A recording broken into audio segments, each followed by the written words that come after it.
احنف بن قیس رضی اللہ تعالیٰ عنہ فرماتے ہیں کہ حضرت عمر رضی اللہ تعالیٰ عنہ سے ملاقات کے لیے ایک مرتبہ مدینہ منورہ جانا ہوا۔ ایک مجمع میں حضرت کعب احبار رضی اللہ تعالیٰ عنہ کو تقریر کرتے ہوئے دیکھا تو میں بھی بیٹھ گیا۔ وہ فرما رہے تھے کہ حضرت آدم علیہ السلام نے وفات کے وقت اللہ تعالیٰ سے عرض کیا، یا اللہ میری موت سے میرا ازلی دشمن ابلیس بہت خوش ہوگا، اس کو تو قیامت تک زندہ رہنا ہے۔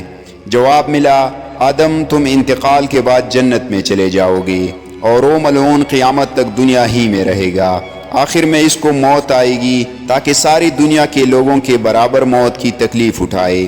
حضرت آدم علیہ السلام نے ملک الموت سے فرمایا، ابلیس کی موت کا منظر مجھے بھی کچھ بتاؤ۔ فرشتہ نے سنانا شروع کیا تو اتنا دردناک تھا کہ حضرت آدم علیہ السلام سن نہ سکے۔ فرمایا بس کرو، اب نہیں سنا جاتا۔ اتنا فرما کر حضرت کعب رضی اللہ تعالیٰ عنہ خاموش ہو گئے۔ لوگوں نے کہا، حضرت کچھ ہمارے سامنے بھی اس کی موت کا منظر بیان فرمائیے۔ پہلے تو انکار کیا، مگر لوگوں کے بے حد اصرار پر فرمایا، جب قیامت قریب آئے گی، لوگ حسب عادت بازاروں میں مشغول ہوں گے، اچانک ایک زوردار دھماکہ ہوگا جس سے بہت سے لوگ بے ہوش ہو جائیں گے۔ اللہ تعالیٰ ملک الموت سے فرمائیں گے، میں نے سب سے زیادہ تمہارے مددگار و معاون بنائے اور تم کو ان سب کے برابر قوت دی۔ میرے غصہ اور غضب کا لباس پہن کر جاؤ اور ابلیس ملعون کی روح قبض کرو اور اس کے ساتھ تمام انسانوں اور جنوں سے زیادہ سختی کرنا، اور مالک داروغہ جہنم سے کہو کہ جہنم کے دروازے کھول دے۔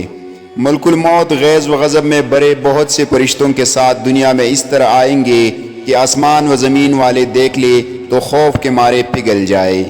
ابلیس کے پاس پہنچ کر بہت زور سے ڈانٹ پھیلائیں گے جس سے ابلیس بری طرح داڑے مار مار کر چیخے گا۔ اگر دنیا والے اس کی آواز سن لے تو بے ہوش ہو جائے۔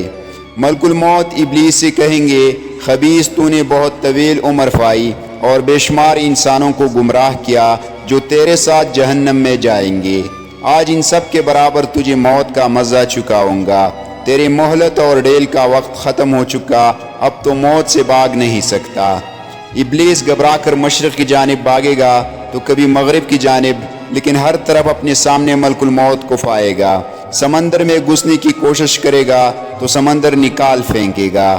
آدم علیہ السلام کی قبر کے پاس کھڑا ہو کر کہے گا، اے آدم تمہاری وجہ سے میں ملعون و مردود بنا، کاش کہ تم پیدا ہی نہ ہوتے۔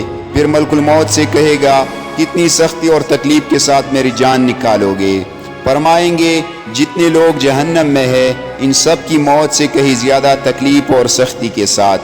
یہ سن کر تڑپنے لگے گا اور چیختا چلاتا ادھر ادھر بھاگے گا اور جہاں موت آنی ہے وہاں گر جائے گا۔ وہ جگہ آگ کے انگارے کی طرح سرخ ہوگی اور وہاں جہنم کی سنڈاسیاں لگی ہوں گی۔ ان سنڈاسیوں سے تڑفا تڑفا کر اس کی جان نکالی جائے گی۔ آدم علیہ السلام و ہوا سے کہا جائے گا، ذرا اپنے دشمن کو دیکھو کس طرح ذلت کے ساتھ مر رہا ہے۔ وہ دیکھ کر بے حد خوش ہوں گے اور کہیں گے، یا اللہ تو نے تو ہم پر اپنی نعمت مکمل فرما دی،